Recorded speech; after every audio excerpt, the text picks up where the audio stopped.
It seems to run on some form of electricity.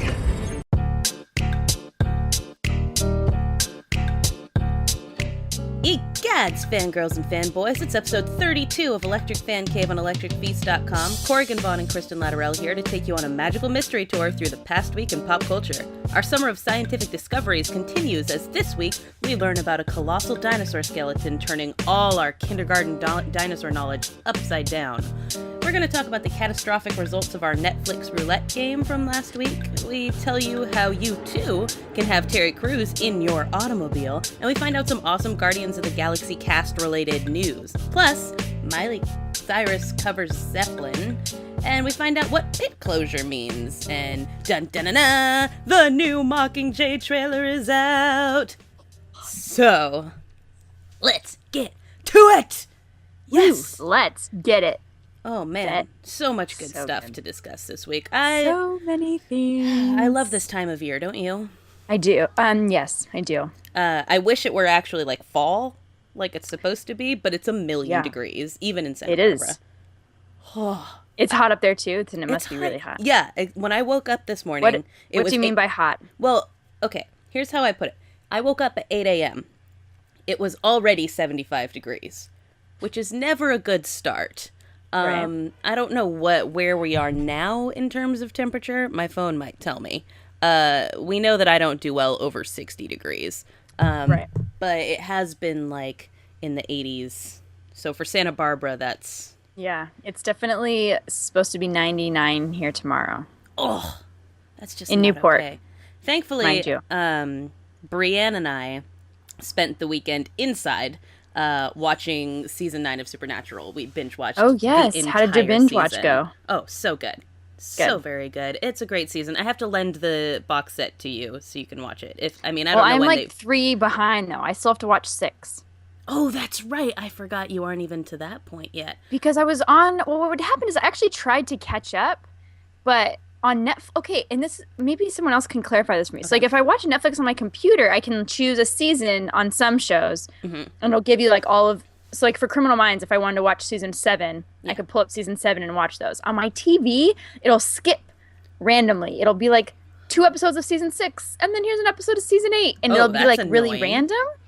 And so like for the longest time I thought, oh, I guess they just don't have all the seasons. Yeah. But then it was doing it on Criminal Minds. I'm like, maybe I should go back and check Supernatural on my computer because I was only trying to watch it on my TV. Do you use a Blu-ray player to watch it on TV? Blu-rays have the weirdest interface for Netflix. It's a pain in the butt. I'll have to look into that. If anyone knows off the top of their heads, let me know. If not, I can just watch it on my computer. Well, and then I noticed too, which is weird, if I start to watch it on my computer, then it'll give me that season. So I was trying to catch up on season 7 of Criminal Minds, and it wasn't showing up on my TV. It was giving me like 1 episode here and a random episode here, and then it wouldn't give me any of the other ones, so I couldn't go in order. So then I started watching them on my TV, and then on my computer. Then I went back to the TV, and then it had them all listed. So I was like, "What are you doing? What is happening right now?" It was so confusing. Blu-ray, Netflix-ness. Why must you? They're like, you should probably. Yeah, they're like, you should probably buy a Roku or a Chromecast or something, and stop trying to use your Blu-ray player for things it's not meant for. Let's be real. I'm not going to do any of those things. That's not going to happen. But anyway, yeah. So good. It's good. I would, before we get going too, have you heard the bird's the word, and that Surge is back? Okay, yes, people seem very excited about this. I'm not. Did you ever drink Surge? No. I was unclear as to why this was such a big deal. Well, I mean, it's a nostalgia thing, certainly. Oh. I legit don't even really remember it. Really? You don't remember those commercials? Surge! No? People doing extreme things and yelling Surge? It kind of reminds me like if you mixed Mountain Dew with the old High C Ecto Cooler. Oh, I love Ecto Cooler. Yeah, right? That was like the ish. And so it's got that, it's like that weird artificial tasting whatever. But people were so excited about it. It was trending on Twitter and all that jazz.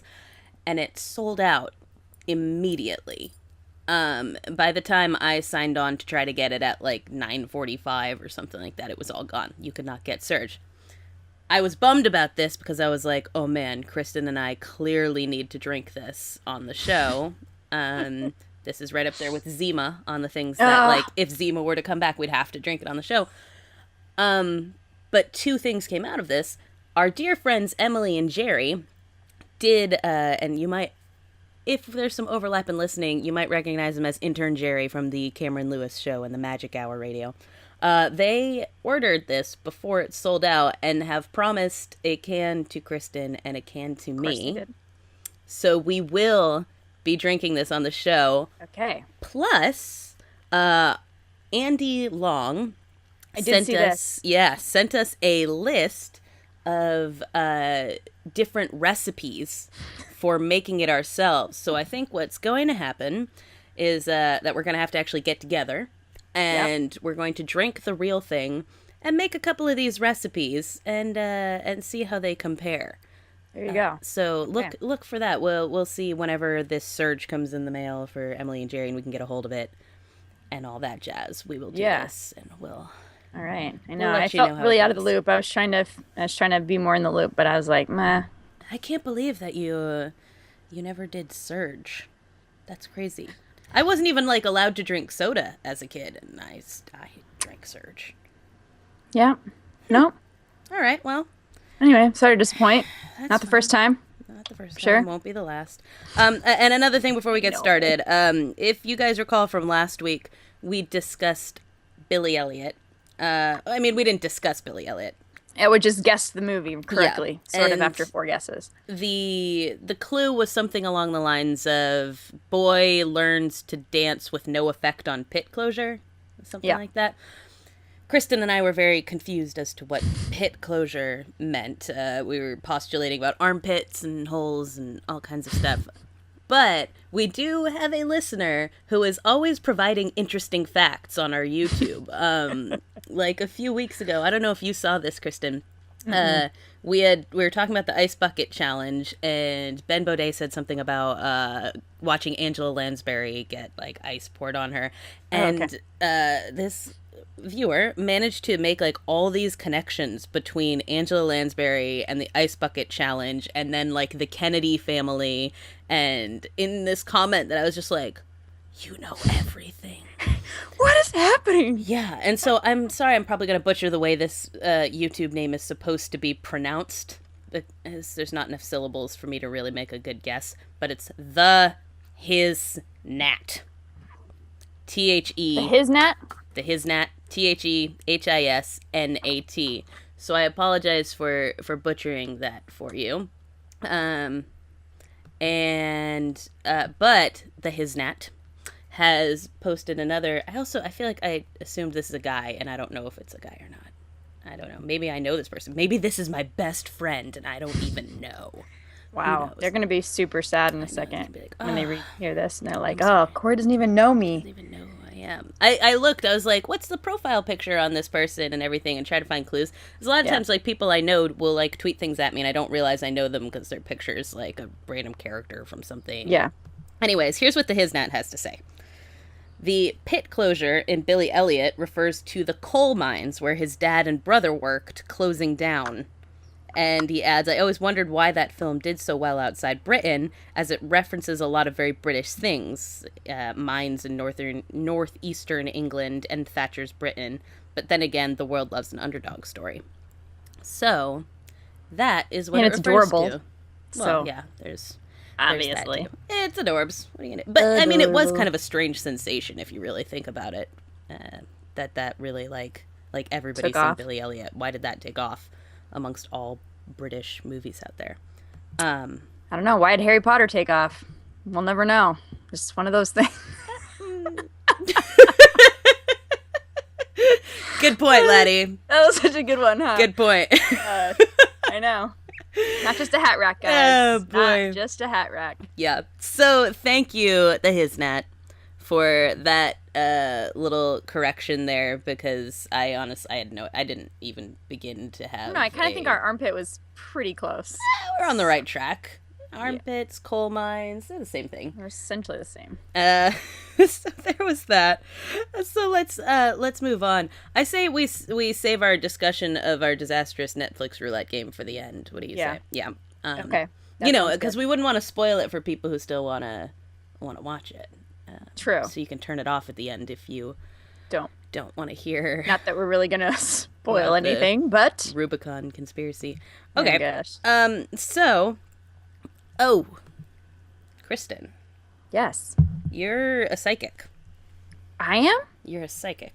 Because last week you said after the 2 weeks of scientific discoveries that we had heard this week there was going to be something huge that happened.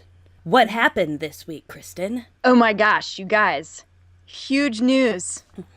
Dinosaur lovers alike. Yep. And I didn't say anybody else. Yeah. Anyway, I mean. Dinosaur lovers. Dinosaur lovers and lovers alike. I don't know. Yeah. The Tyrannosaurus Rex was not the biggest meat-eating or whatever carnivorous dinosaur out there. There was a discovery that there was this actual more duck-like dinosaur. I don't know why I'm talking odd today. A duck-like dinosaur called the Spinosaurus, which, by the way, is a super rad name. It is, yeah. Who could also swim, which I feel like makes him more crazy than the T-Rex. So he's about 10 feet longer, right? He's about 10 feet longer than the T-Rex. Mm-hmm. That's terrifying. This is insane. This is why I'm afraid of birds and the ocean. You should be, because once I saw the birds, I was like, I'm doing that. But what was crazy about this story, and I loved it, if you guys missed it, what had happened is they had initially found this archaeologist from, when was it? It was like the 20s or 30s or something, had initially dug up parts of this dinosaur, taken all these crazy notes, was really smart, was very into it, made a lot of notes, was really great about it, but then the bones all got ruined in, one of the wars, World War II, I think. I'm totally butchering the story. I should have reread it before we started. I know. Now I'm trying to look at it right now. Now I feel like you should, because now I feel like I'm not. This isn't even education. It's gotten to the point where it's not educational. Yeah, we're just making up. Now we're just making. You're not going to believe here we go. I tell you. Spinosaurus were first named by German paleontologist Ernst Stromer in 1915. Back then, Stromer described several bizarre backbones with spines, some as tall as a person, Ibrahim said, and slender jawbones.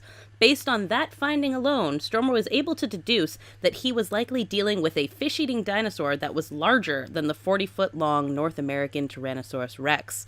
He didn't possess enough information to guess at its aquatic lifestyle, however, and sadly the bones he collected were lost in 1944 when a Royal Air Force raid destroyed the Bavarian State Bone Collection in Munich.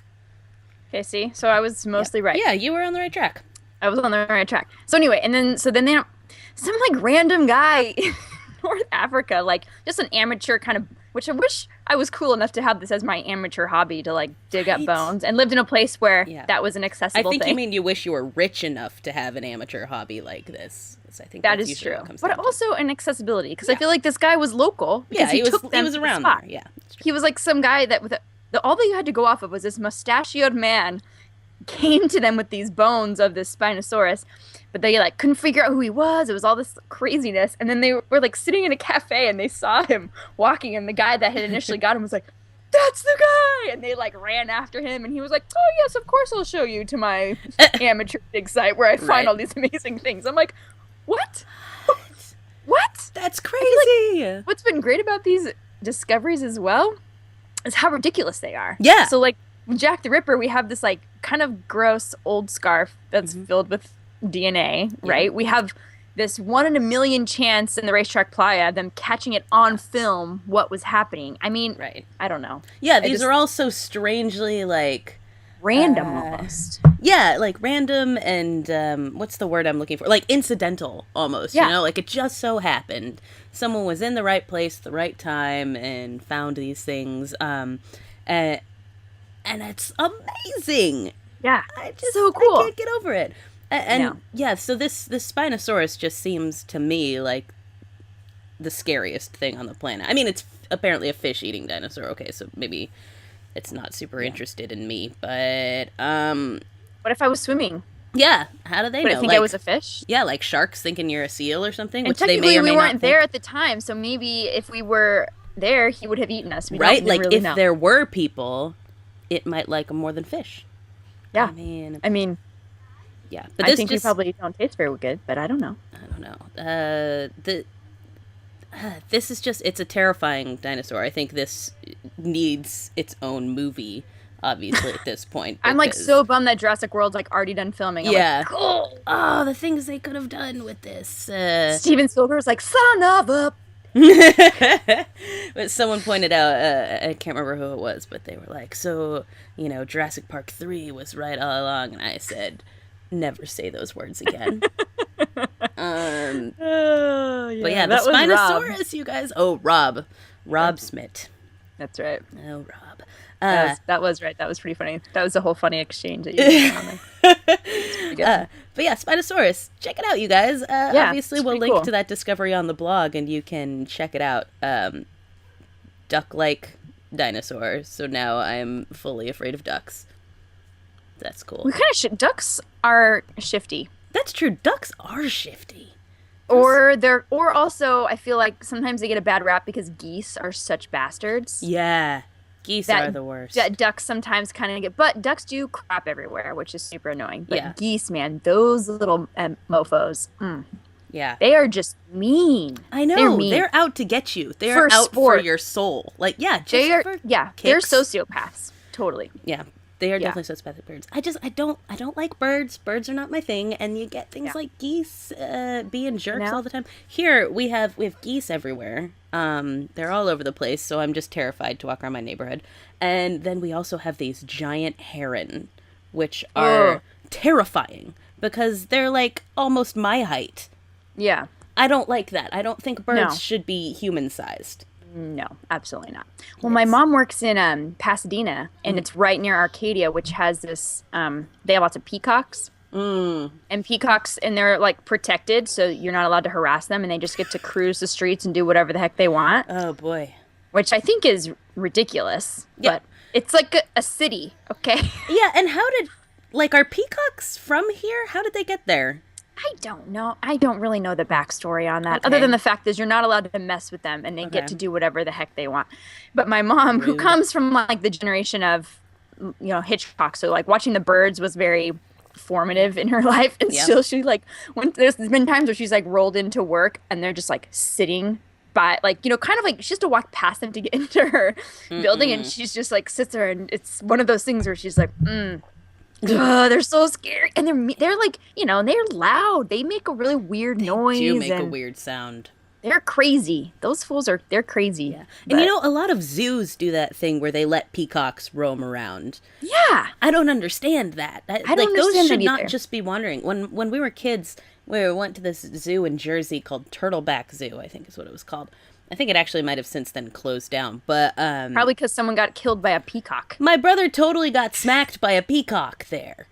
Like, just full on. Like, some other kid was kind of harassing it and Yeah, he then was too stepped close. out of the way, and my brother bore the brunt of it, but it just, poof.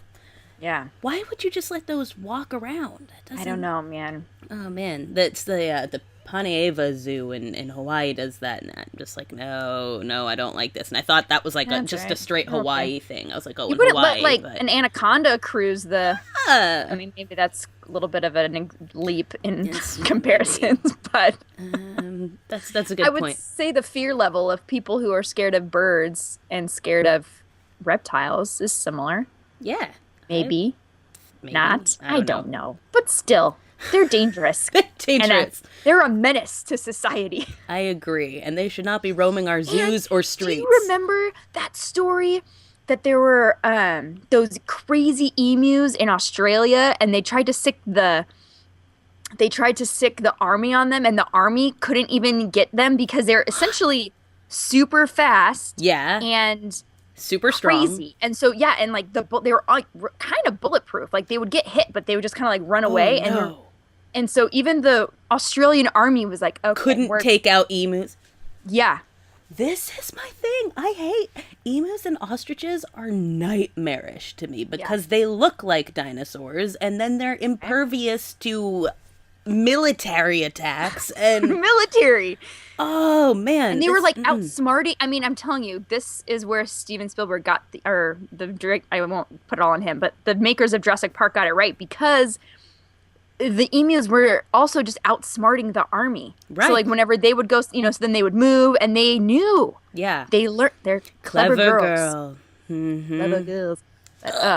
Ooh. Anyway, I don't like them. They scare me a lot. I know it. And this is one of those like, I don't know if I've mentioned it before on here, but this is like in South Africa.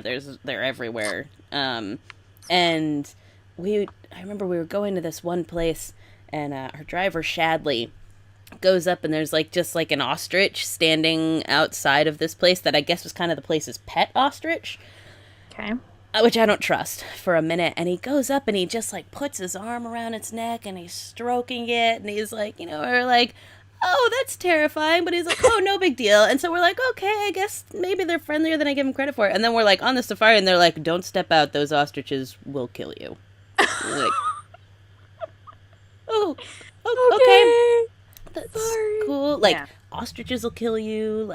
Bison will kill you. Wildebeest will. Everything wants to kill you. The birds are the ones that scare me.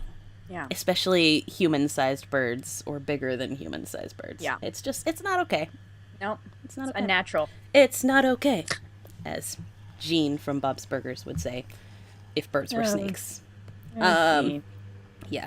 But aside from that scientific discovery, there's a technology advance to discuss. Waze, the Waze app, has added Terry Crews's voice to your options.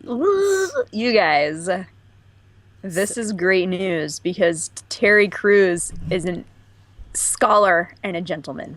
Right. Frankly. And this past week, I feel like he's really been proving that with a lot of his comments about domestic violence and things. Yeah. He just gets it, He does. He does. Yeah, he's been really sort of outspoken talking about, really condemning the violence that's been going on in the NFL and pointing out that, guys are not strong so that they can hit women. That's not really the point, and that there's no excuse for this. And so he's been, doing all that, and he comes out with his voice being on this Waze app. Yeah. I'm just it's been a good week. Right before, mind you, that Brooklyn Nine-Nine will premiere in about 2 weeks. Oh my god. I can't wait. It's so good. I know. I thought, it might be worth doing. If you have Waze and you want to know how to do this, do you have Waze, Laddie? I do, but I feel like when I use it, sometimes it gets me not a great way. Interesting. So isn't it supposed to take you around traffic? Yeah, it takes you around traffic. Yeah. So we were trying to go somewhere on Saturday, and it was let us to the most trafficy part. I'm like, I feel like you're not quite following me here, Waze. Anyway. No, that's problematic. Sometimes I feel like it can be a little spotty. So, but yes, I do have it. Is the it point? It can potentially be hit or miss. So if you have Waze and you want to know how to get Terry Crews or the other voices that are on it, because I didn't realize this was a thing. I thought I just had the one lady voice. That was all I had. So you click that little dinosaur-looking talk bubble there. I think it's supposed to be a car, but it looks like a little fat dinosaur to me. Mm-hmm. You then go to your little settings area. Okay. Look at those nice settings. And then you're going to hit sound. And that will take you to this little menu here. And at the top, you have navigation guidance. Do you have that, Laddie? I don't know if it's different on the iPhone. Okay. Wait, navigation. Well, I just have the choose voice. I see Terry in here. That's probably But I also have, who's Randy and Nathan? That's the thing, is I don't know who Randy or Nathan are. You have the choice of Elvis. What does boy band mean? Do they sing you all of the directions? That's what I want to know. And I haven't had anywhere to go. Yesterday when I went somewhere, my passenger was GPSing, so she did not use Waze, and I didn't get to find this out. So you have, there's Samantha, I guess, is the standard, or Samantha and Tom, so it's the girl and guy, and that's the one that you get, it's more specific, you'll get your street names and stuff in it.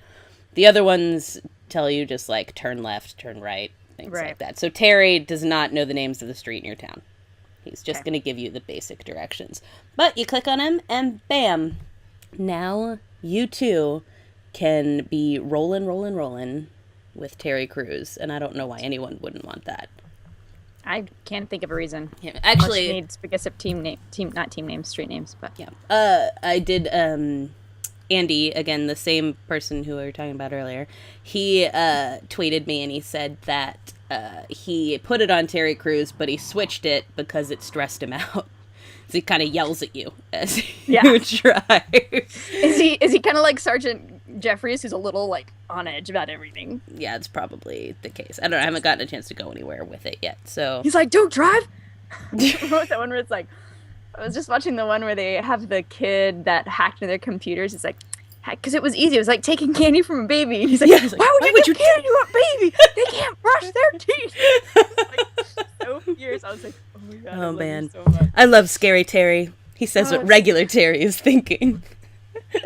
So good. If you don't watch Brooklyn Nine-Nine, you gotta get on that. You are doing life correctly. Yeah, you're missing out. That show is so funny. And Terry Crews is amazing. Jeez. I was trying to tell someone the other day about it. I was like, every character is perfect. Yeah. Even like the weird fringe Hitchcock and like even Hitchcock those guys and Sully. Oh my gosh. Are perfect. Like everything about everybody. Oh, it's just wonderful. Everyone has great timing. They casted it beautifully. Anyway. Yeah. I feel like I gush about the show. Nobody actually listens to me about it. So they're just like, okay, we know, Kristen, you like it. I'm like, just watch it. Yeah. Trust me. Come on. Me and my friend at work, we'll send her an email after something happens, and I'll send her an email that's like, ooh, 3 gold stars. Happy face with heart eyes, Yes. And I wasn't even sure I'd like Chelsea Peretti's character on there at first. I was like, oh, she's going to be too much. I don't... And she's not. She's No, then it turns out Gina is amazing. Every other episode, she's my favorite character. I'm like, oh my God. Exactly. It's just like a rotating show of favorite characters every single time. Yeah. It's that one in Mindy Project. Like, every week I'm like, no, this person's my favorite. I'm like, no, this person. I'm like, okay, I'm just going to stop. Yeah, and that's another one that had a character that at first I was like, no, because when they introduced Morgan, I was like... See, I was the only person who... I hopped on the Morgan bandwagon. You were like right there. And I loved, what's his name? The newer guy? Adam Pally. Yeah. Yeah, that's when he came on, I like him. And I think it was Emily, our friend Emily, who didn't like him so much. And I was like, when he came, I was like, yes, this is going to be great now. So. Yeah, and he's so lovable in a terrible way on that show. Yeah. So, yeah. That's the perfect way to put it. Mindy and Brooklyn Nine-Nine are amongst the very few shows that I watch live every week and make sure I'm always caught up on and rewatch constantly. So if we have any sway in your life, any at all, if you guys played Netflix roulette with us, you probably won't listen to us this time. But to be honest, we didn't actually pick the Netflix roulette game. But I won't. I can't completely be blamed for that. Yeah. Anyway. Terry Crews, on your ways, and now you know how to do it because we have taught you. You're welcome. So what should we discuss next? Do you think, Laddie? I kind of want to talk Mockingjay. Trailer. Oh, I can't whistle right now. That's coffee in my mouth. That was good. Hey! Good. Someone can whistle. Hey, kinda. I'm super excited about it. Here's the thing. So I didn't love the third book. I thought it was kind of boring. I hated the third book. So when I heard they were dragging it into 2, I was kind of like, okay. But I don't know. From the trailer, it looks like they might make it more exciting. Yeah, which is what I think they did that with the second one. The second one was more emotional, more like, I don't know, everything than the second book to me. And the third, I really feel like for one thing, they've given us a chance to get more attached to characters than we did in the book. So there are certain people, and I won't give away who, but certain people who get taken out unceremoniously in the third book that I was like, I feel like I should care, but mostly I'm just angry that we got rid of them like that. Like, I always equate it to the battle. Mostly I was angry because I felt like I kept reading and was like, hey, what happened to so-and-so? And then I had to go back. I was like, oh, wait, what? Yeah. And I missed it because it was very confusing. Exactly. Anyway. Yeah, I equated to the Battle of Hogwarts when we just get like a list of the people who died instead of actually getting to experience that. That was how like book 3 of Hunger Games was for me, where I was like, wait, that's it? What? They're just gone? Yeah. We don't get to mourn them? Also, I don't know if we want to get into the whole book discussion on it, but So I just hope that I actually hope it's very different from the book. Would Yeah. be my one hope. I agree. And I feel like from the trailer, it looks like it will be. And look, yeah, totally. So It's, let's just for a second acknowledge that Jennifer Lawrence looks amazing in this. I love her so much. She's so cool. Yeah, and there's just something, I mean, like, her hair is just right in this, and, like, I don't know what. She's got that cool black Yep.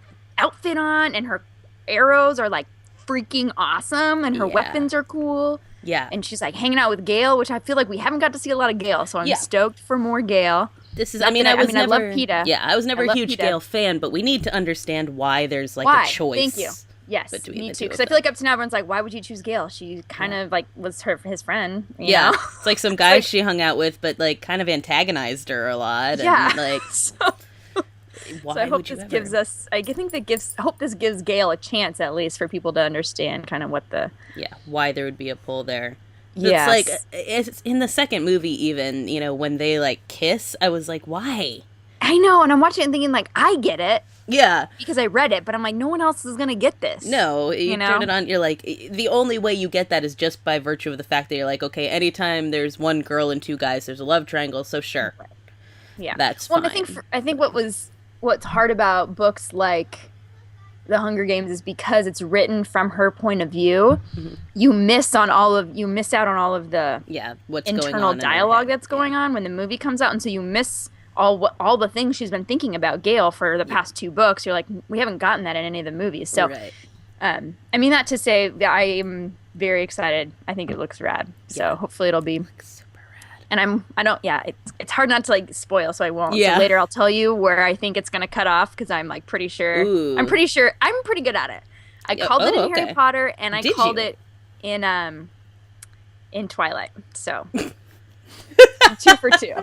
All right, well then. And actually, with Twilight, I was like spot on. Like, I even called the final scene. Like, I mean, not just like, I think this is where it's going to cut off. I'm like, this is how it's going to end, like this. And then it Wow. ended, and I was like, what?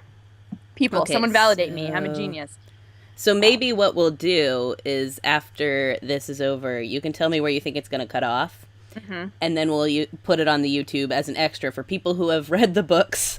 Yes, If you good want idea. to know where Kristen thinks is going to end, and then we'll have a little evidence for when it comes out to see if that's how it splits. How right I am.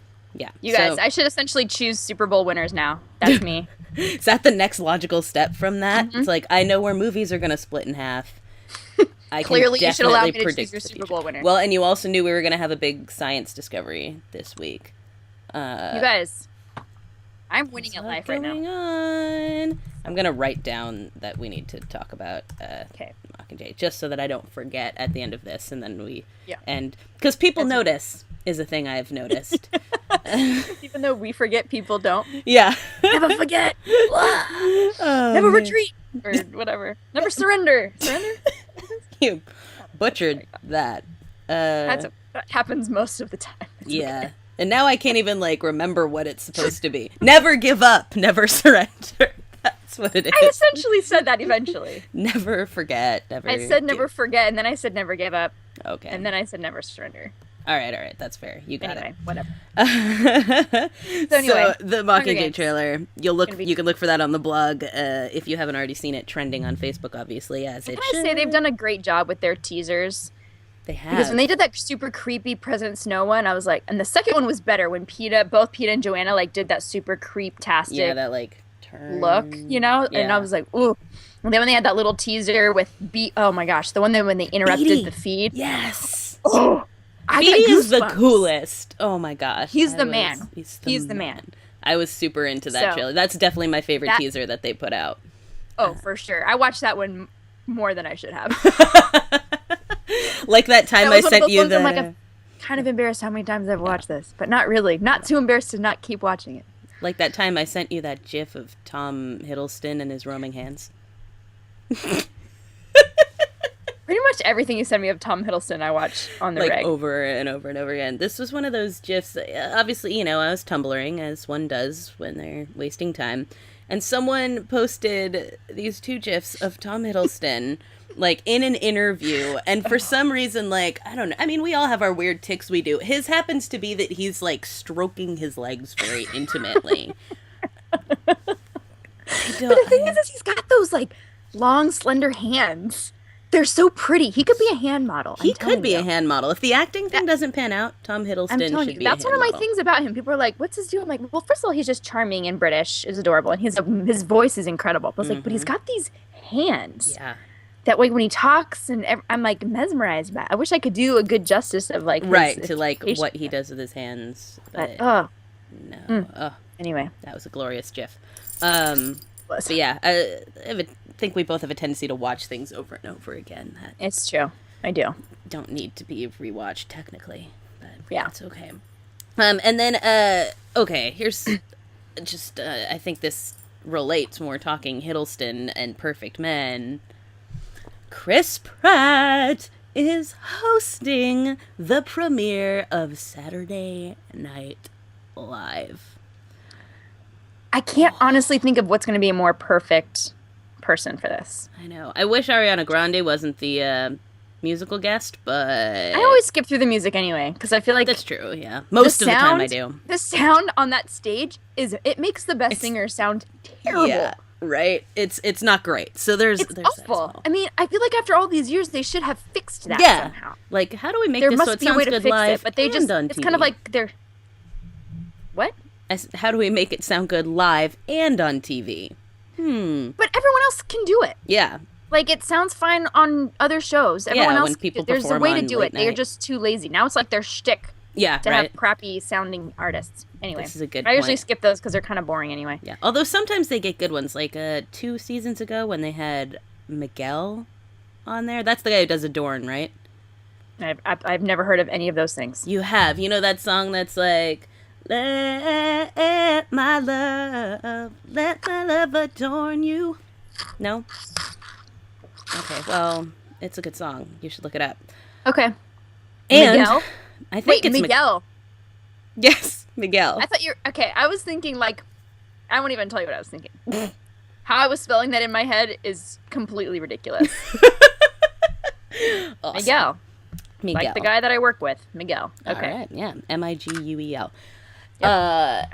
Look up his performance on SNL because both songs he did, it was like kind of weird the way he performed them, but in a very intriguing way. And he's also just an incredible performer. Okay. And also, who's that guy I don't normally like, but performs well? He's really popular. Bruno Mars. Oh, I love Bruno Mars. Bruno Mars I get sick of really fast because he gets so overplayed on everything. But watch his SNL performance. Is it as good as his Super Bowl performance? Because that thing was legendary. To be honest, I don't remember, but I'm sure it was wonderful. Okay. But anyway, it was really great. He's good. There's like dance moves and a full band and all that kind of stuff. Got that, and they all dress the same and do choreographed things, and it's like, it reminds me of such a little nugget peanut too. Yeah, he's like a little, sort of like a very pretty face. It reminds me of like this ska band that I used to listen to all the time. I mean, I still listen to them, but not as much as I used to. Called Suburban Legends, and they had like this full band, horns and stuff like that, and they do tons of choreography on stage. So it's like, it's cool that you like their music and everything, but you also get like a whole show with it, and that's what the Bruno Mars thing reminds me of. So it's kind of a throwback. Heyo. Which I like. I'm super into that. But so Chris Pratt is going to host, which hopefully is going to be amazing. There's a part of me that's a little like, about it, because remember when J-Law hosted it? Yeah, and it was terrible. The sketches were so bad. But the thing, what I think I always appreciate about SNL is that you usually no matter what, usually the guest person comes out of it pretty much unscathed, because like Jennifer Lawrence came out of it, everyone's like, God, that was miserable. They wrote her terrible things. Yeah. So it's like Chris Pratt, like his timing and everything will be great, but it'll be whether or not they give him good stuff. And so we could be really excited, but like at the end, like he's still going to be awesome. It'll be whether or not it's just, I mean, even Justin Timberlake has had some ones where I'm like, ooh. Yeah, that one bit. Sucks, so. And that was the thing with the Jennifer Lawrence one, is like they gave her all bad sketches. Yeah, there wasn't even one good one. And there was like the one that was almost good, and then they did weird things with it at the end. That was the one with the knife. Right? Yeah, the one with the knife. Waitress. Yeah. Oh my gosh, that one was so weird. Yeah. That's right. And you're like, oh, this one could be funny. And then as it kept going, you're like, nope. No, they lost it. And that escalated quickly. Yeah, and it had that, was the like What was the dog one? It was like a dog show. Oh, I don't remember. It was like, I think it was like kind of like one of those like cooking show panel type things, but it was with like dogs, and they were all dressed as dogs or something like that. Oh yeah. Yeah, do you remember? And we were like, what is happening right now? Like, who thought that was a good idea? I can't even imagine like thinking before, like, you know, sometimes you have an idea in your head and it's funnier than it is when it comes out. I mean, story of my life, but I don't even know how you get like a table of writers all sitting there and everyone thinks, yeah, that's gonna kill. Yeah. That's gonna be a real good one. Yeah. But the other sort of Guardians of the Galaxy related news is more Guardians of the Galaxy related. So, Drax. Yeah. Drax is going to be... Oh, did you want me to say something? You're looking weird. Okay, I was going to let you be the one to say it. No, go ahead. Drax is going to be, apparently, in Avengers 3. Avengers 3, which comes out, 10 years from now, with the pace at which they put these things. 1 year.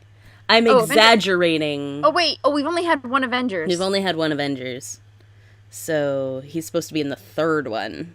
Oh, shoot. Okay, I didn't put that math together. I was like, oh, great, it's coming out soon. That's the second one that's coming out. Dang it. Yeah, the second one's coming out. These, they take so long to come out. So, I'm excited because Drax is such a wonderful character. But I'm sad because, I mean, do they have a plan for when that one's even supposed to come out? I don't know. So it'll probably be after the second Guardians of the Galaxy. Right, probably. So we'll have Avengers 2, and then we'll have Guardians of the Galaxy. So actually, we'll just get our Drax... This is great news. Drax fixed. He's just going to be continually in the news. That's a good point. I like that. He's just lovely. He's so lovely. Yeah, as everyone knows, we absolutely adore that man, so... I still stand by, he was like the scenes... Like, because I didn't know anything about him, like going in when we went to that preview... Yeah. He stole those 17 minutes. Right. I was like, and he was only in them for who knows, 3 barely. or 5. Yeah. Like, he wasn't even in it for very long, but I was like, that's like one of the only things I came out gushing about. I'm like, you guys, there's this one character, you know? Oh, we walked out of that showing in a downtown Disney and we were like, oh my god, Drax, what? This guy is amazing. I was like, Dave Bautista, I stand corrected. Because I was like, well, that's kind of, I'm like, well, he's, playing a muscly, whatever, it'll be fine. But then he just nailed it. He nailed it. So I'm excited. And I feel like every time I watch the movie, I like him more. I think, different scenes become my favorite. So right now, my favorite Drax moment is, and it's not a spoiler, but if you don't want to hear it, don't listen to me for 15 seconds. But my favorite Drax scene is when he's sitting there and it's like, they're talking about something and he's like, we just established that was not a good idea. And Drax is like, when did we establish that? Just now. He's like, oh, I wasn't listening. My mind was somewhere else. Yeah. I die. I feel like that is so perfect. And he pulls it off so that it's not silly when he says it. No, it just seems like he's being sincere about it. Oh no, I just stopped listening. Wasn't listening. And you're just like, okay, that's fine. Drax, you. I mean, he's so much more endearing in this movie than he is in the comics. The comics, it's I feel like he's more just straight up angry and stabby. Yeah. Because I feel like they gave him such a story here, really. And that's what another thing I love about the movie is that they really gave these tried to give these characters a character to work with instead of just being a mercenary. It's he's angry, but you understand why. Mm-hmm. You know, and they really pushed that on you to make sure you understood this isn't just some random anger and he doesn't have random anger issues. But anyway, totally. And when I went to it again last week, came out of it, and I was with my friend Kent, and he was like, that was surprisingly wonderful. He's like, there were so many feels. I know. That was what he said about it. I was like, perfect. So Drax, Chris Pratt, look forward to seeing more of them. You know what I'm not super looking forward to? What's that? Haley Joel. Yeah, what's... You guys, so Corey and I through the week will send each other these stories, right? And so Corey had sent me the Chris Pratt hey, he's going to be on SNL. I'm like, this is the dream of my life. And right after she had sent me that, I was on the internet and I was like, this, however, will give me nightmares. And it's this picture of Haley Joel, who's clearly grown up now. And he's playing some kind of old Nazi character in this movie. But I don't even know how to explain it. So he's gained a lot of weight for the role. So he's large and has this weird mustache. I don't know if it's just for the role. Like, he might already be like a little heavier, but maybe he's gained more for the role. I'm not sure. Well, I guess I haven't. I mean, last time I saw him, wasn't he getting like a DUI or something? Yeah, exactly. But he didn't look like this. Not quite like that. So I'm assuming this look is for this role. That's where I'm going. Sure hope so. Yeah, because otherwise I'm like, Haley, honey, this is not a good look for you. It's like very disturbing because he's so like Haley Joel Osment. He's so cute and precious. I just watched Secondhand Lions like 3 weeks ago. And that's even on like the uptick of him getting older. Yeah. But it's like, and he's got the weird, that mustache. Yeah, mustache is bad. Seriously gives me nightmares. I don't know what's going on. And his hair is like slick back. And it's like thin, so it's from a weird point, and it comes out at this strange like little like frill at the bottom. And this is what I say about Haley Joel, and I don't like to bash on people's looks, you know, that's not really my bag. But there's just something sort of off-putting about the way like, and it may be because of the weight gain. So if he slimmed down, he might look totally normal, but his head is like normal person size, but his features are still like kid size. And so like it's really disconcerting when you add this mustache and that hair that like exaggerates how much face he has around his features. Like if he were to like pull his hair down a little bit or whatever, you probably wouldn't notice as much, but instead it's kind of like it's just like an island of face. Well, I feel like I haven't seen It's weird. Oh man, that is such a way to put it. I don't even know how to respond to that. An island You're of welcome. face. Can't unsee it. I'll give you that. I can't unthink that either. Yeah. There's so many things that applies to. Yep. Wow. What was I gonna say? Go ahead. Anyway, nothing even matters after that. God. Wow.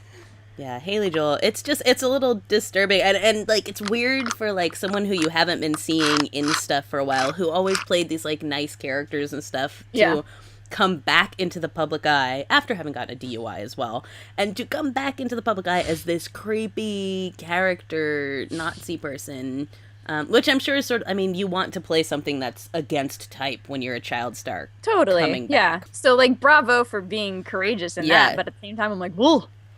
What's happening? He is going for it. But I hope it works out for him. I hope it pays off. I hope he's gotten his ish together since the DUI incident. The other thing is he's only 25 years old. So, you know, he's got time ahead of him to figure this stuff out and sort of come back. So I don't know, maybe when this comes out, we're going to find out like, holy crap, we've been missing out on Haley Joel Osment all this time, and it's time to get back. His sister is like all over the place and doing just fine. So yeah. I mean, it's not like she's like A-list or whatever, but you know, she's been doing stuff consistently. Yeah, she's solid. So you know, Emily, have a chat with your brother. You know, tell him look at your life, look at your choices, and we'll see what happens with that guy.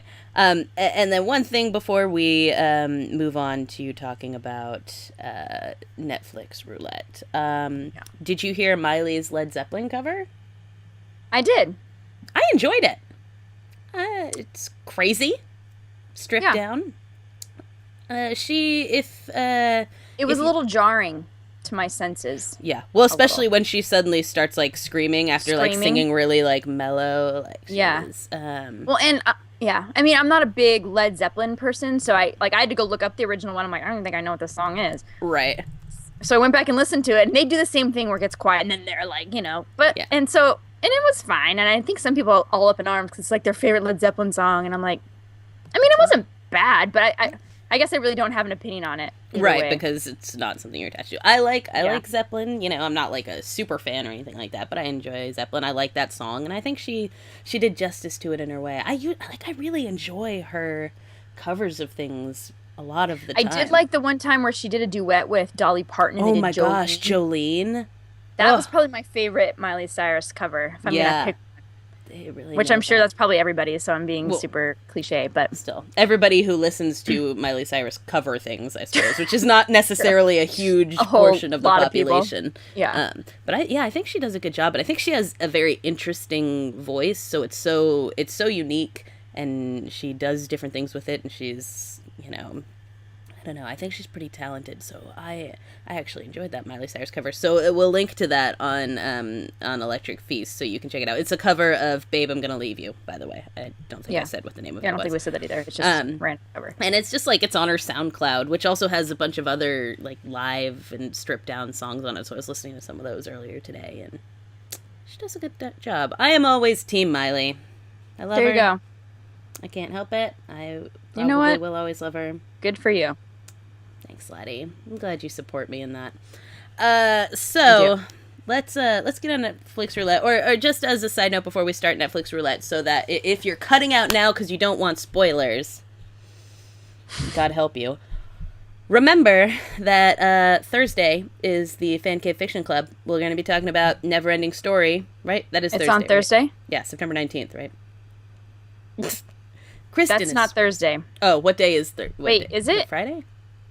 Oh my god. Maybe look at the Goodreads. We don't know at this particular moment, but one day this week is Fancave Fiction Club. We'll be the 19th is Friday. Oh, Friday. I apologize. Friday the 19th. We will be discussing Neverending Story, which is mostly a crowd pleaser so far to those that have finished it, except, of course, for our resident contrarian, Noel Kirkpatrick. Noel... Oh, no. You're killing us, but we look forward to hearing why he hated it. And make sure that you join in on the Google Plus video chat and join us on Goodreads so that you can be a part of it. Tell us what you think of it, and we're going to have a lot of fun like we did last time. We'll get you the right link this time. So well, yeah, hopefully. I'm gonna practice with it, test it out, maybe start like an hour early this time instead of the 15 minutes I gave myself beforehand, and by then we should be able to log in. So well, now we know, because like when you start it and you and I are in it, I can just put you the can link, copy tweet the it. link. We'll be good. Yeah, perfect. So okay, Netflix Roulette.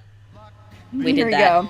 last week. Man. If you didn't hear us, we decided to play a game of Netflix Roulette, which is an app that lets you randomly select a Netflix film to watch. The winner was Code Red, The Rubicon Conspiracy. Yeah. Which, like, I'm still not entirely sure what I just watched.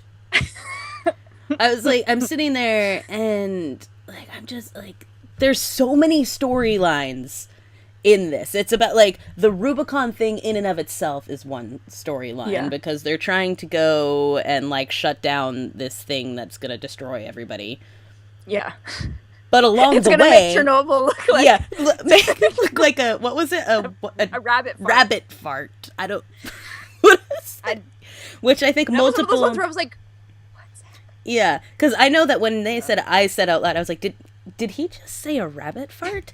And several of our live tweeters who were following along also commented on that line, so it was clearly a standout. Like, yeah, what does that even mean? And plus, this movie was made in Australia, and so the accents in it are hilarious because everyone's supposed to be American in it, and so like the weird yelling commander guy is like constantly slipping out. Yeah, go for it, buddy. You guys.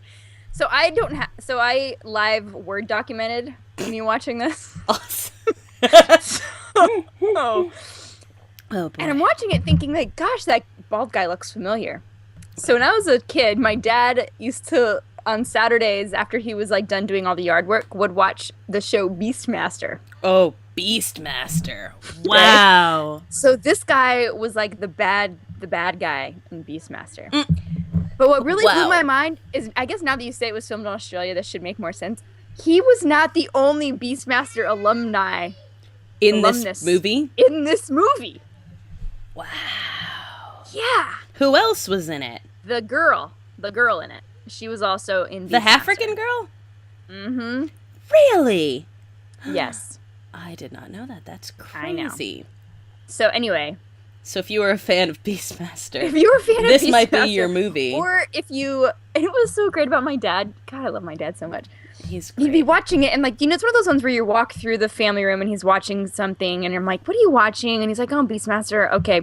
And then I'd stand in the kitchen, making something, and I'm watching with him, and I'm like, what is this show about? Like, what is happening? And he goes, I have no idea. Why do you watch it? He would always, every time, I would ask him this almost every week, and his answer always was, well, I think if I watch it enough, I'll figure out what's going on. Wow. We should have had him watch Code Red. He probably would have loved it. Oh, man. Probably not. He actually also probably would have hated it. But yeah, so he just kept watching it. And then I remember this one time my brother and I were at Best Buy, and they had like season 5 of Beastmaster on DVD. And I remember this like, dude, I got to get this for Dad. I'm like, seriously? Don't do that to Mom, because he's going to watch it. So he buys it for him it was a joke. It was like $10 or something. We were there getting him something else. And he opens it and he's like, oh, Beastmaster. Like, he watched it was like only season 5. So he watched the entire thing. And my mom, I remember, like, called my brother and was like, what is wrong with you right now? Are you kidding me? Oh, no. Oh, man. It was so funny. It was so great. Anyway, so that's besides the point. Sorry, that was a really long tangent. But no, that's a fine tangent to know. There's just numerous things happening in this that were so they're going to stop this Rubicon, whatever. That's their initial mission, but just like along the way they start getting attacked by some sort of creature in the like forest or whatever, and it's like got like tentacly things, and it's grabbing them and like, sucks their life like their life out of them. It's like Amy Adams on Smallville. Always comes around to Amy Adams on Smallville. Everything can come around to that. Did you ever see that one? No. Was it an early one? Yeah, it's an early one. It's like first or second season. So maybe I did see it then. Yeah. I don't remember. But you probably didn't know it was Amy Adams because at the time nobody knew Amy Adams. She was a guest on Smallville, where she's like for whatever reason she was fat, and then like the meteor rocks that she's like are growing stuff in her garden that makes her get skinny, I think, is part of the plot. And so she gets really skinny, but then she's really hungry all the time, so she like sucks all the like I do remember that now. Something out of people. Okay. Yeah. So that's basically what these things are doing. It like gets its hooks into you. But then there's like the cyborg alien. Yeah. That's kind of like a good guy. Yeah, ends up being at first you think the first time you see him, you think he's the one that's done it.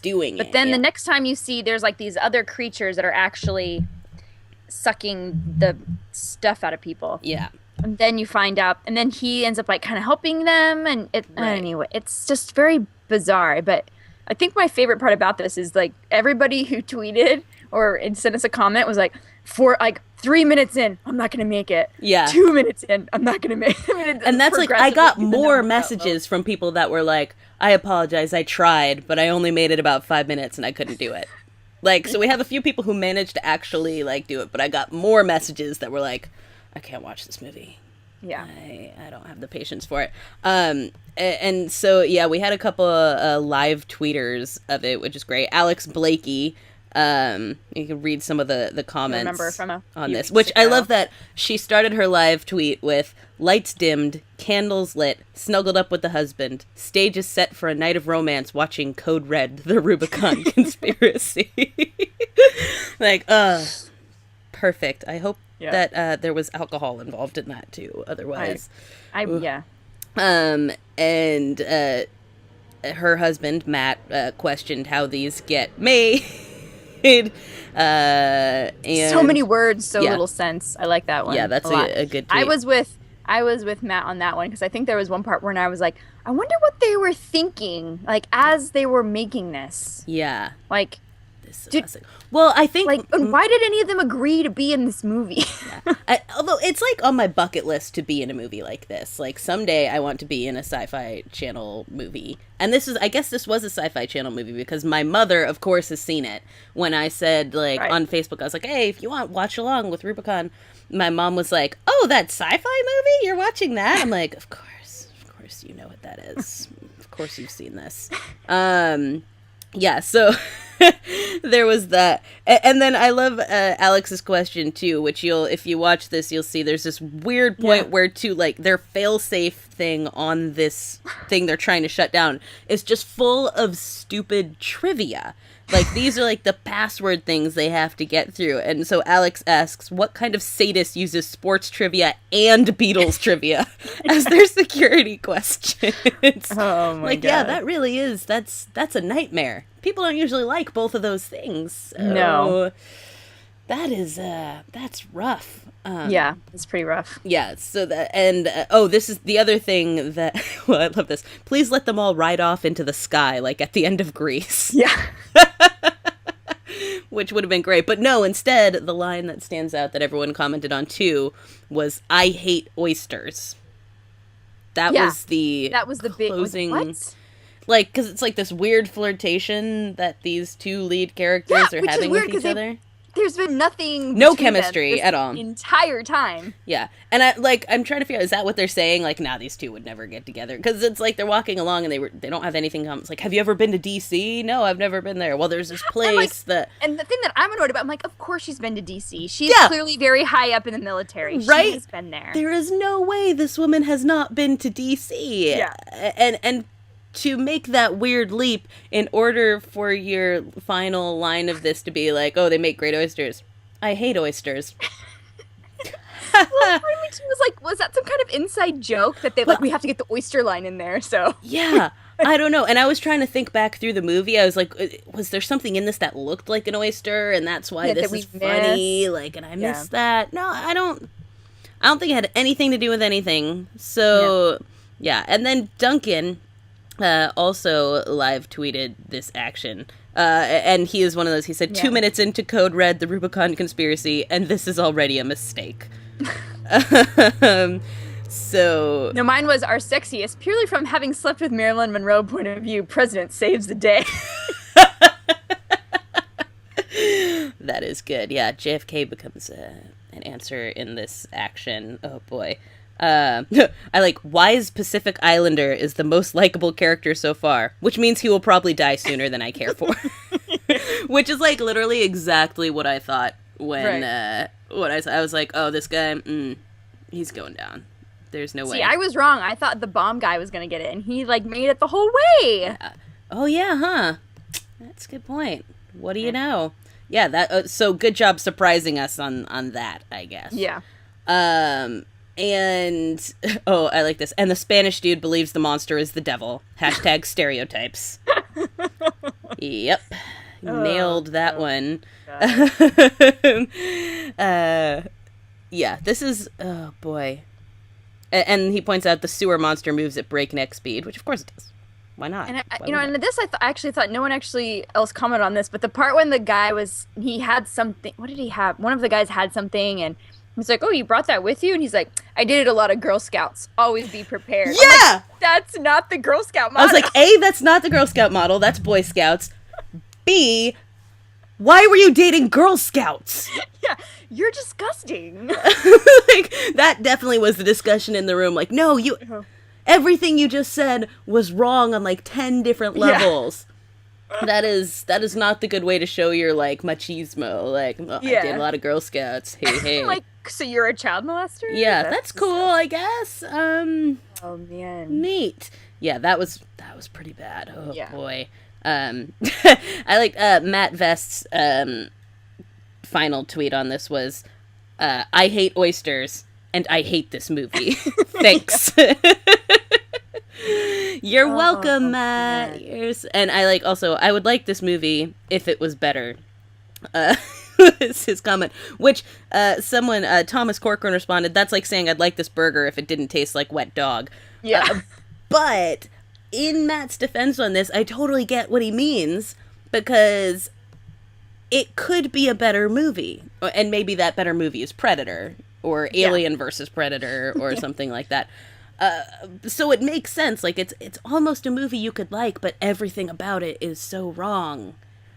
And when I go to Netflix now, like, it says, you just watched Code Red, the Rubicon Conspiracy. Who else would like it? And tries to get me to recommend it to people. I'm like, listen, I already did that. It was a mistake. It was a mistake. My thing just popped. But okay, can you open up the Netflix thing? Because I want to read some of the reviews for it because they were kind of positive. My Chrome just stopped working on me. Okay. But I feel severely misled by Netflix on this. Although Netflix did try to warn me that it predicted I would give it like 1.7 stars or something like that. But people, I don't know, maybe it's just low expectations when you watch something like this, but people actually were like, oh, this is better than I thought it would be. It's actually, it's got a good storyline and a good twist. And, like, does it, though? Does it have that? Yeah. I'm not so sure about that. Yeah, because, it says I would give it 2.7 stars. The average is 3.2. Okay, I got it back. And so, like, someone says, it gives it 5 stars, says, wow, believe it or not, this movie was a cool flick. No A-listers here, but really a fun movie, and moves along at predictable speed. Really liked the ending and recommend it. You'll find it enjoyable. 73 out of 73 members found this review helpful. Yeah. Or give it a try. The story grows on you as it moves along. The message in the movie is a wake-up call. What's the message? I don't... Did I miss it? Was there a message? Yeah, I don't know. 55 out of 55 members found that review helpful. Oh, man. I'm a big fan of B... This is in all caps. I'm a big fan of B movies. It was very good, kept you in with the story, and that is what is all about, Jess. Jess? Is that their name? I think her name is Jess. Punctuation! Oh, this one is good, too. I'm a lady in my late 50s, and I may not know anything about military operations. But this is a really interesting movie, and it kept me watching to the end. Oh, this is good. Good pace, action, scenery, aliens costume. Really? Which was like just a dude with a helmet. Yeah. Don't listen to the negative reviews. Give it a try. Oh, man. I'm always, sketchy on the people who are like, don't listen to the negative reviews. Like, oh, boy. Listen, lady, you started your review with, I'm a late 50s woman who doesn't know anything about military operations, as if that was really the center of this film. And that's another thing is, watching this, I was like, they clearly didn't have a military person who, like, trained them on things in this. Like, when you watch The Pacific or Band of Brothers, they talk about going to boot camp and learning things. Yeah. The way they held their guns... Yeah. Or you see them comical. salute? Yeah. You see them salute? I was like, even I know how to salute. Because I've seen enough movies where they do it correctly. Yeah. Oh my gosh. Everything about it, it was just like, we're playing army. Like, this was not... I just couldn't get over the way they held their guns. It looked ridiculous. And when they're running with them, and I'm just like you're going to shoot your eye out with that thing. And then at one point, with these giant guns that, like... They're just way comically huge. Someone, like, shoots one like it's a pistol. Like, one hand. And I'm like... That would not happen. What is going on here? It's so bad. Oh, man. But it does have the hot veterinarian from McLeod's Daughters, if you ever watch Australian television. That's cool. He's also on that show Mistresses. Have you ever seen that? No. Okay, well, he's on that. He plays... Alyssa Milano. No, is Alyssa Milano in that, or did I just make that up? No, that's not who it is. Who is... I don't remember who's in this show. He plays someone's husband on it, whom she cheats on, because the show is called Mistresses. Yeah. Go figure, the character cheat. It is Alyssa Milano. Okay, I didn't make that up. He plays Alyssa Milano's husband on that show. And he's, like, super cute. And when my friends and I watched McLeod's Daughters, we were always all about the hot vet. So that's nice. And he's super young. He kind of looks like Paul Walker in this, actually. He was very, okay, and his whole demise was completely ridiculous as well. Right, because it's like you already thought you lost him, and then you get him back. Well, and then go ahead. I'm almost without words here. So when the main guy... also, Brian and I realized McNamara. This movie was so bad that IMDb did not care enough to get the details correct on this. So, like, they had the main guy listed as James, and the brother listed as Peter, which was how it was switched. Oh, it was reversed. Oh, But, and the brother. We'll talk about that some... after you get through this. Oh, yeah. But yeah, go ahead. So anyway, so what happens, you think this guy dies, right? Yeah. And then he ends up, the alien cyborg saved him. And so then he comes back in and the guy's like, oh, never thought I'd be happy to see you, because he's hated him this entire movie. They're walking through, which you know is going to happen. One of the monsters has been like in the cage, but you know they're not going to happen. Like, stay in there. He's walking through. He's like, stay with me. You never know like what's behind here. Like, don't lag behind. So clearly the guy, right after he says that, stops to rest. He's so tired, and he gets sucked into this thing and he gets killed, right? And then he like shoots into it too. Like, if there were any chance that they could save him, Brian McNamara instead is just blows him up with a grenade. Blows him to smithereens. Well, and then he's so distraught over it. I'm like, you hated him. Told this guy that you hated him, like a minute and ago. thought he was dead already. Yeah. Oh man. Gosh. For real. Yeah, and then the brother. But yeah, that's the other storyline on top of this. So we've got the Rubicon conspiracy. We've got the aliens that are killing people. We've got Cyborg saving people. And then you've got the brother who he comes across, and like, you think now that this is like a rescue mission type thing. He's getting his brother back and he's going to be a part of this movie from now on. His brother gives some exposition and promptly dies. Yeah. Well, what's great about it too is it's like they have this the whole movie. He's like, even if I find him, I'm probably gonna kill him because he hates his brother because his brother killed all these innocent people on this mission they were on. And then his brother's like, I was ordered to do that, and he's like, oh, and then it's okay that you killed all these people. I'm like, fine. What? So you're gonna just forgive him? Yeah. You listen. really I've seen Red. That doesn't fly. Okay. Oh my god. You don't just kill people because someone told you to. You know, I mean, it was just. Ugh.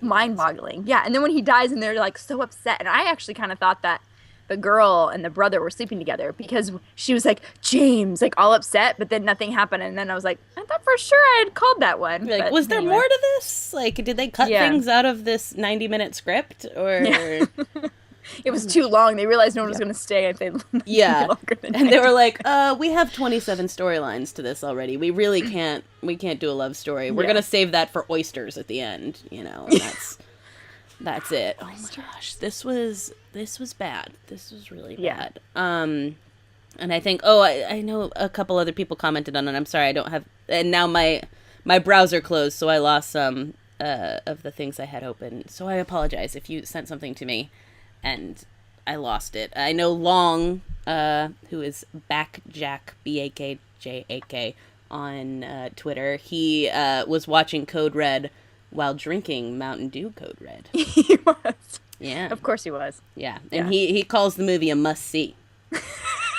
So you can take that to the bank. He watched it with that 50-year-old woman with no sense of military operations. And he explained to her what was going on. So.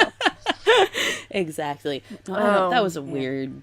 It was just weird movie, but that was bad. I'm gonna call it a Netflix roulette win though, because I wouldn't have watched that. Hated. Yeah, it was universally. I would not have watched that film otherwise. So we'll play this again sometime. Once you guys have forgotten the pain. I was about to say, movie.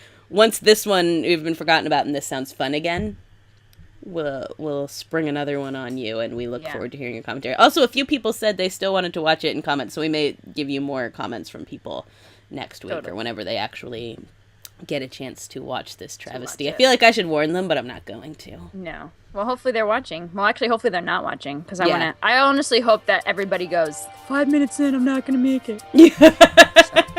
Just follow your gut instinct. Yeah. Don't Turn back. Turn back, Sarah. So that was Netflix roulette. Yeah. And that was the Electric Fan Cave. Thanks for sticking with us, even when we make you do ridiculous things. In book club, so far, we make you read good things. So you should follow us over there. Yeah. Yeah. Things that, I mean, Ready Player One was a little more, some people loved it, some people were like, meh. Never-ending Stories, almost universally, things people like, and you can put in input on what we should read next as well. We're going to put up a little poll so that we can figure that out. So, for this week, I am Corrigan Vaughn. And I'm Kristen Latterell. Make sure that you follow us on everything. Stitcher, iTunes, Tumblr, YouTube. Go to the blog. Peace. Hey. Hey. So I just realized I have to pee. So give me 1 second.